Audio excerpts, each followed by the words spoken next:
Alors, nous allons voir ensemble comment on additionne ou on soustrait des fractions.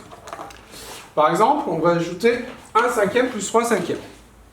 Imaginons on a une pizza, on la partage en 5 parts.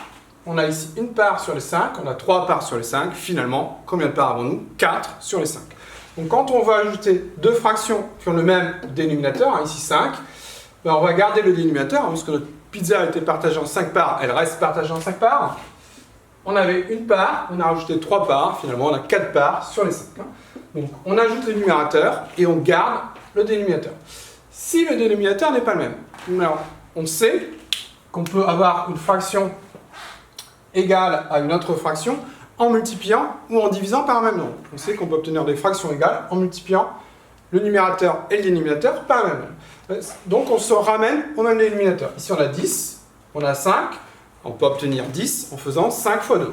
Donc sur cette fraction, on va multiplier par 2 le dénominateur, mais il faut faire la même multiplication ou la même division au numérateur. On peut faire que des multiplications ou des divisions.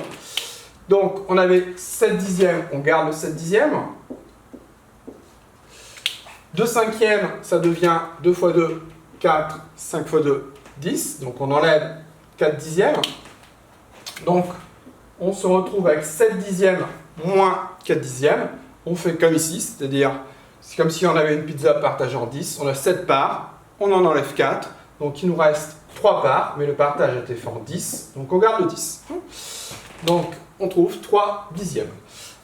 Là aussi, on n'a pas le même dénominateur. On voit que 10 n'est pas un multiple de 6. 6 n'est pas un multiple de 10. Donc, il va falloir chercher un peu plus pour trouver le même dénominateur commun aux deux. Donc, pour ça, il faut trouver un multiple commun à 6 et à 10. Donc, on peut faire la liste des multiples. Donc, les multiples de 6. Alors, bien sûr, il y a 0, hein, mais bon, on ne peut pas avoir 0 comme dénominateur, c'est pas possible. Donc, 6, 12, 18, 24, 30, 36, bon, on verra si on a besoin d'aller plus loin. On continue avec les multiples de 10. Donc les multiples de 10, là aussi, bien sûr, il y a 0. Ensuite, 10, 20, 30, 40, etc., etc. La liste des multiples sont infinies.